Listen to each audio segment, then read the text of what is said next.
Dear friends, the Fat Controller has just been having a disturbing time. He ordered one goods engine from Scotland and was surprised to receive two. They had both lost their numbers and no one knew which one was which, so he didn't know which engine to keep. The author.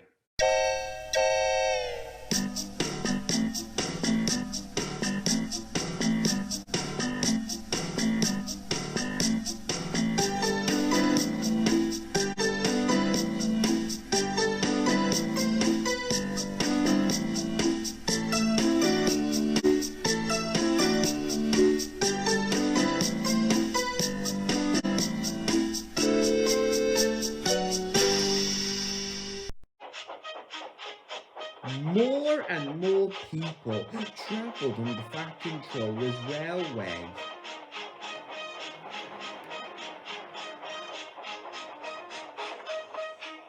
More and more ships came to the harbours. Everyone had to work very hard indeed.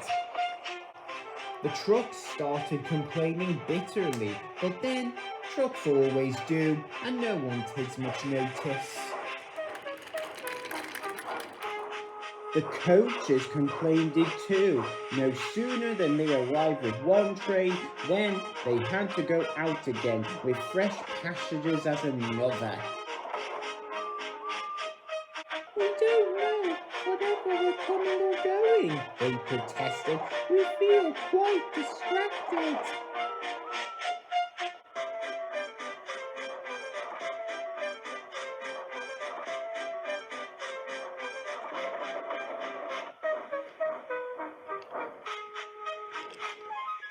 No one can say, grumbled Henry, that we're afraid of hard work, but we draw the line at goods trains, finished Gordon.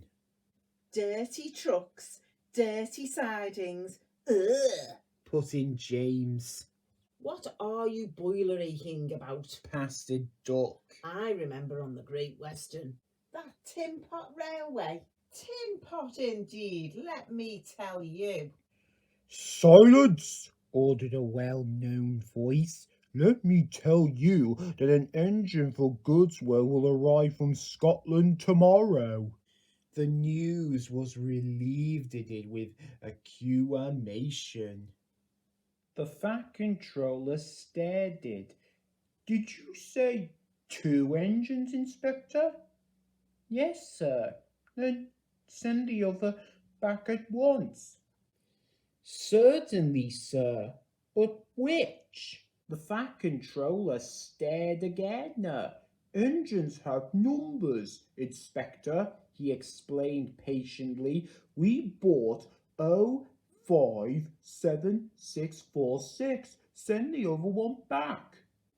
Quite so, sir, but there is a difficulty. What do you mean? The 2 engines are exactly alike, sir, and have no numbers. They say they lost them on the way. The Fat Controller seized his hat. We'll soon sell that nonsense, he said grimly. The 2 engines greeted him cheerfully. I hear you lost your numbers, he said. How did that happen?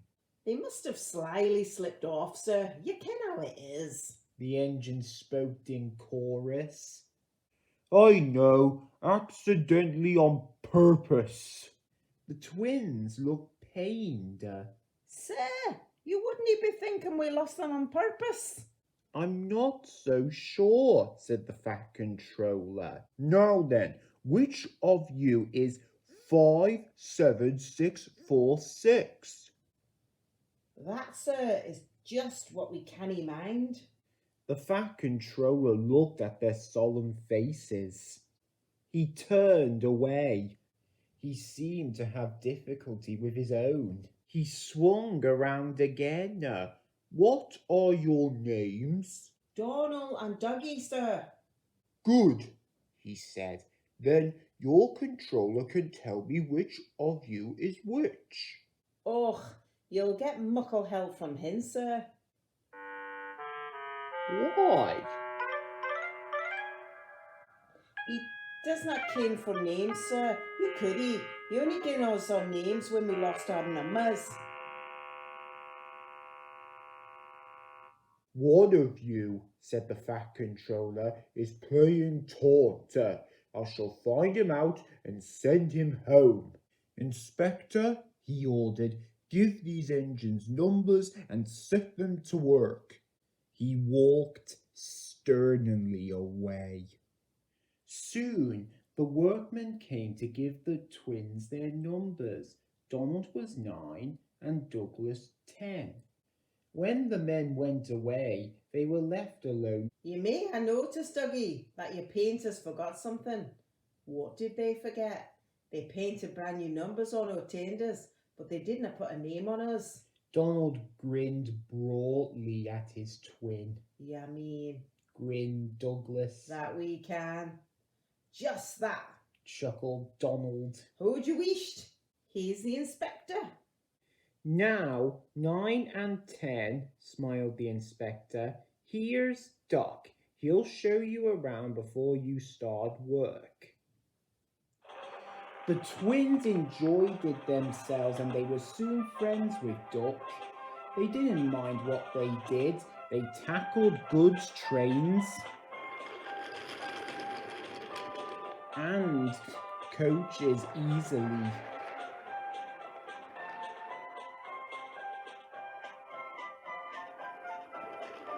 For once the twins had shunted them.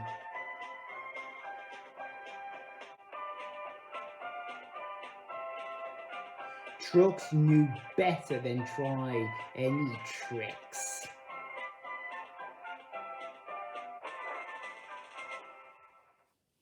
We like it fine here, said Donald. That's good, smiled Duck. But take my tip. Watch out for Gordon, Henry and James. They're sure to make some nonsense. Dinna fish yourself, chuckled Douglas. We'll soon settle them. Donald and Douglas had deep-toned whistles. They sound like buses, said Gordon. Or ships, sniggered Henry. Tugboat Annie, laughed Gordon. Ha ha. Donald and Douglas cruised quietly up on each side. You wouldn't be making fun of us, would you know? Asked Donald. Gordon and Henry jumped. They glanced nervously from side to side. No, said Gordon. No, certainly not, said Henry. That's fine, said Douglas. No, just mind to both of you and keep it that way. That was the way Gordon and Henry kept it. Every day, punctually at 3:30, Gordon steams in with the express. It is called the Wild Nor'Wester and is full of people from England, Wales and Scotland. There's also a special coach for passioners travelling to places on Thomas's branch line. When the other coaches are taken away empty, engines have to remember to shunt the special coach to the bay platform. It doesn't wait there long. Thomas, with Annie and Clarabelle, comes hurrying from the junction to fetch it. Thomas is very proud of his special coach. One afternoon, Douglas helped Doug in the yard while Donald waited to take a goods train to the other end of the line. As Doug was busy arranging Donald's trucks, Douglas offered to take away Gordon's coaches. Douglas was enjoying himself when an awful thought struck him. I hope the Fat Controller doesn't find out I shouldn't be here. I couldn't abide going back. He worried so much over this that he forgotten about Thomas's special coach. He pushed it with the others into the carriage siding, then ambled along to join Donald at the water tank. As he went, Thomas scampered by whistling cheerfully. Soon, Thomas came fussing. "Where's my coach?" Coach? asked Donald. What coach? "My special coach that Gordon brings for me. It's gone. I must find it." He bustled away. Losh sakes, said Douglas. I must have stored the special coach with the others. Do you see that? Explained Donald's driver. A mob of angry passengers erupted from the station. They're complaining to the Fat Controller. He'll be coming here next. No, listen, said Douglas's driver. We'll change tenders, then away with you, Donald, and take your goods. Dinner fish is about us. Quick now, do as I say. The Fat Controller and 3 passengers walked towards them. But Donald, with Douglas's tender, was out and away with the goods before they came near. Douglas and his driver waited with innocent expressions. "Oh," said the Fat Controller, "Number 9, and why have you not taken the goods?" My tender is away, sir. The driver showed him the tender, still uncoupled. "I see, some defect, no doubt. Tell me, why did number 10 leave so quickly?" Maybe, sir. Put in Douglas. He saw you coming and thought he was late. Said the Fat Controller. He turned to the passengers. "Here, ladies and gentlemen, are the facts. Number 10 has been shunting in the yard. Your coach disappeared. We investigate. Number 10 disappeared too. You can draw your conclusions. Please accept my apologies. The matter will be investigated. Good afternoon, gentlemen." The Fat Controller watched them until they walked down to the station. His shoulders twitched. He wiped his eyes. Douglas wondered if he was crying. He was not. He swung around suddenly. "Douglas," he rapted, "why are you masquerading with Donald's tender?" Donald and Douglas are twins and had arrived from Scotland to help the Fat Controller, but only one engine had been expected. The twins meant well, but did cause confusion. The Fat Controller had given them numbers, Donald 9 and Douglas 10, but he was still planning to send one engine home.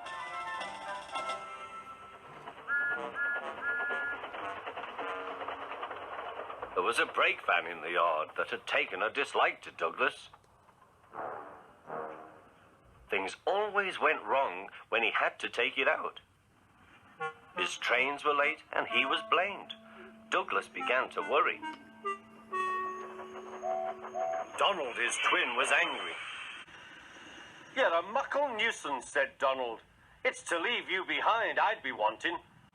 "You can't," said the van. "I'm essential." "Oh, Kaya," Donald burst out. "You're nothing but a screeching and a noise when all's said and done. Spite Dougie, would you? Take that!" Oh, cried the van. "There's more coming, should you misbehave." The van behaved better after that. Until one day, Donald had an accident. The rails were slippery. He couldn't stop in time. The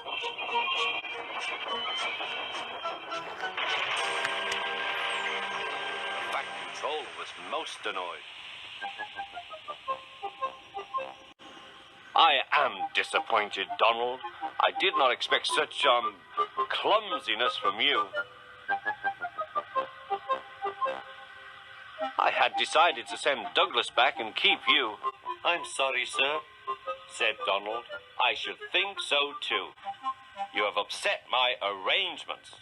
Now James will have to help with the goods work, while you have your tender mended. James won't like that." The Fat Controller was right. James grumbled dreadfully.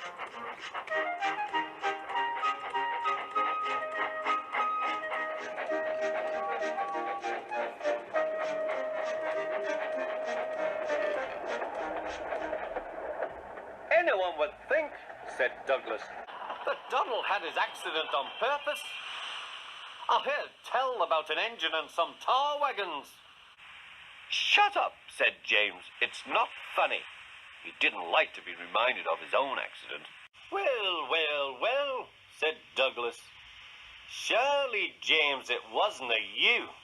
You didn't say. James didn't say. He slouched sulkily away. He's cross, sniggered the spiteful brake van. We'll try to make him crosser still. Hold back, giggled the trucks to each other. James did his best, but he was exhausted when they reached Edward Station. Luckily, Douglas was there. Help me up the hill, please, panted James. These trucks are playing tricks. We'll show them, said Douglas.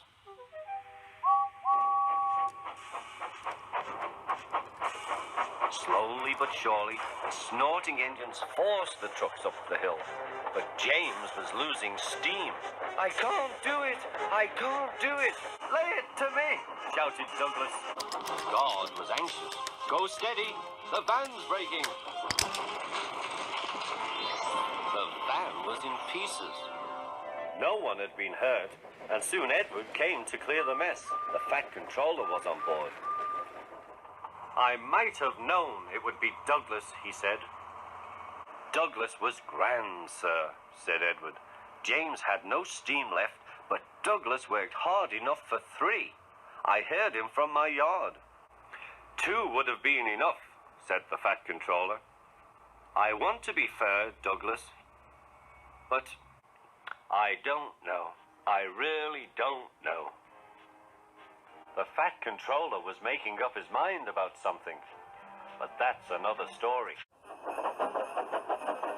Snow came early to the island of Sodor. It was heavier than usual. Most engines hate snow. Donald and Douglas were used to it.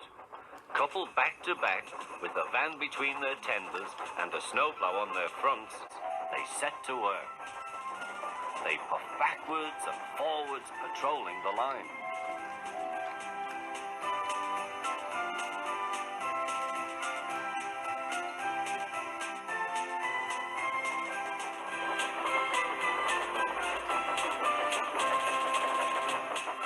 Generally, the snow slipped away easily, but sometimes they found deeper drifts.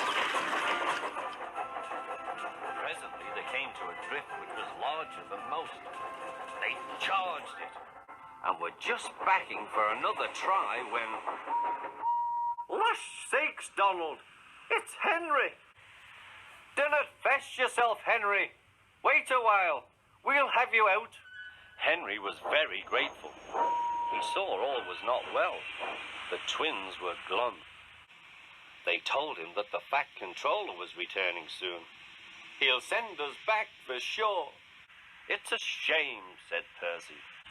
A lot of nonsense about a broken signal box, grumbled Gordon. That spiteful brake van too, put in James.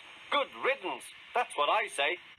They were splendid in the snow, added Henry. It isn't fair. They all agreed that something must be done, but none knew what. Percy decided to talk to Edward about it. What you need, said Edward, is a deputation. He explained what that was. Percy ran back quickly. Edward says we need a deputation. Of course, said Gordon. The question is, what is a desperation, asked Henry. It's when engines tell the Fat Controller something's wrong, said Percy. Did you say tell the Fat Controller? Asked Duck thoughtfully. There was a long silence.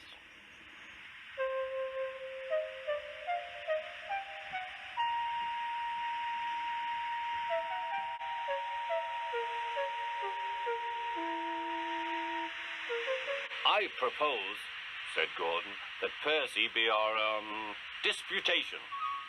Hi, squeaked Percy. I can't. Rubbish, Percy, said Henry. It's easy. That's settled then, said Gordon. Poor Percy wished it wasn't. Hello, Percy. It's nice to be back. Percy jumped. Yes, sir. Please, sir. You look nervous, Percy. What's the matter? Please, sir. They've made me a desperation, sir.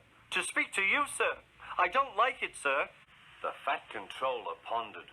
Do you mean a deputation, Percy? Yes, sir. Please, sir. It's Donald and Douglas, sir. They say, sir, that if you send them away, sir, they'll be turned into scrap, sir. That would be dreadful, sir. Please, sir, don't send them away. Thank you, Percy. That will do. Later, the Fat Controller spoke to the engines. I had a deputation. I understand your feelings, but I do not approve of interference. He paused impressively. Donald and Douglas, I hear that your work in the snow was good. You shall have a new coat of paint. The twins were surprised. Thank you, sir. But your names will be painted on you. We'll have no more mistakes. Thank you, sir. Does this mean that the both of us... The Fat Controller smiled. It means... But the rest of his speech was drowned in a delighted chorus of cheers and whistles. The twins were here to stay.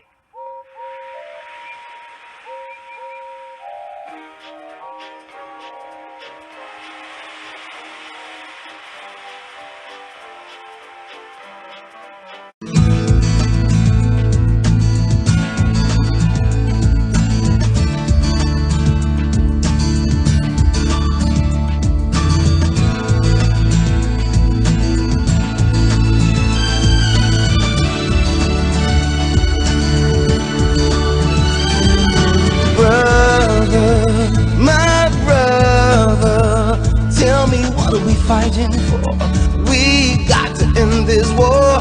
We should love one another. Oh, can't we just pretend this war never began?